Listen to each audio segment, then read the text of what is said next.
Python programming for beginners, understanding conditional statements, loops, functions, and modules. And you use that code base to just print, let's say, not print, but you're using that code base to scrap data from a website and save that in a CSV file. Simple as that. You're working with a very, very simple logic in 100 lines. You can write that loop in a single flow, right, from top to bottom, because that's how code is run. It reads your logic from top to bottom. Now, in case you're dealing with a larger software, say thousands of lines long, would it make sense to write all of that code from top to bottom altogether? Rather than it making sense, it would not even, it would not be very easy to actually write a code base like that at all, because you cannot remember all the different variables you'll be dealing with, all the different logics that you're running through, all of the code-dependent variables within that logic. All of that is going to become very, very interlinked, mixed, and that would just going to create problem after problem after problem after problem, and just syntax errors, not logical errors, syntax errors, reusing same variables errors, leveraging naming variables that might be similar in name, overwriting variables. All of these problems are going to make it extremely difficult for a programmer to actually get stuff done. So that's where functions come in. Now, how do functions help in that? In functions, you define a programming logic, just one programming logic to achieve one specific task, and that's it. It's completely isolated from the rest of your code base. It's going to run independently because that logic is independent of the thousands of lines of code you're writing. So you can, let's say, define a variable in a function called Bob, and you can define a variable in the main code called Bob. They won't this won't call variable conflict because your function is in a separate silo, and that would not create problems when you're writing a large code, you're working with a large code base. And it would also not make it easier for you to run through the logic that you're trying to build if you are breaking that larger logic into smaller chunks and you're working with that, right? Plus, I mean, if you're working in a team, it will make things much, much more easier. So that is why functions are extremely, extremely important to learn when you're learning at the start when you're learning programming, because this is going to be a very, very important crux to actually bring your programming from just run-of-the-mill scripts that with hundreds of lines to actually practical softwares or programs that you might need to build in the future. So the syntax for functions, if you look at line 2, it's simple. Def is the key word that we need to use at the start, and then we define the function. We at the end of the name of the function and the parameters in the bracket, we write a colon, and just under that with an indentation we write the logic.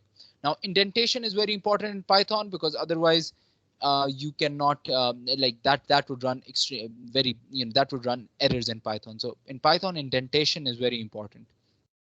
So if you can look at this example at lines 2 and 3, we define a function called greet that just does one thing. It says hello to a specific name that comes into the function as a parameter, right? That's it. That's one logic, one output, one input, right? It could be more inputs and outputs, but the logic needs to achieve one consistent result, one specific function, basically. And then we use the print statement to greet Bob. It's going to print hello Bob. That's it. Like, function is very simple. If you need to look at the syntax, you can refer back to this video, or you can refer back to the internet or ChatGPT, whatever is more comfortable. But that the functions are extremely important if you want to code practical projects in Python. After functions, we're going to move to the last thing we're going to go over in the second video, which is modules and imports. So what are modules and what are imports? So let's define what modules are. Modules are individual components that individual code bases that are separate, that work that work separately, right? Or in that are in separate files. Anything that's in another Python file, so you have a code, a software which has 5 Python scripts, right? So one is the main script, and the other 4 are the ones that your main script depends on to, basically leverage certain functions that you define in the other 4 scripts. So those 4 are the modules on which the main script depends.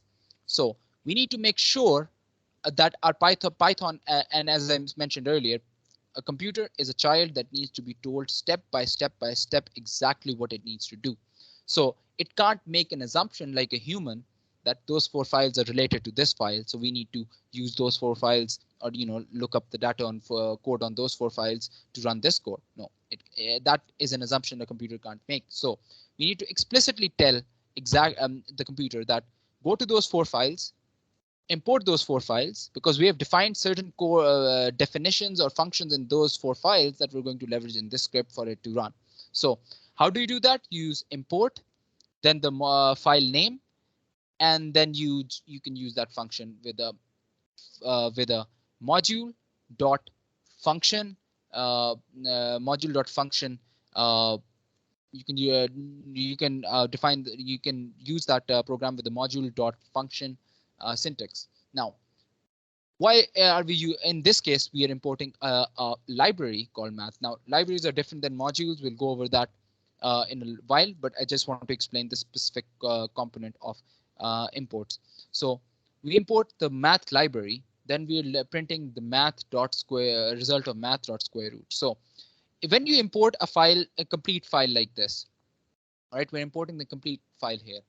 We need to identify, again, as I told before, we need to tell the computer what it means. So when we write math.script, we tell the computer to go to the code base of math dot. Within that code base, go to the square root function and run that function with the parameter of 25.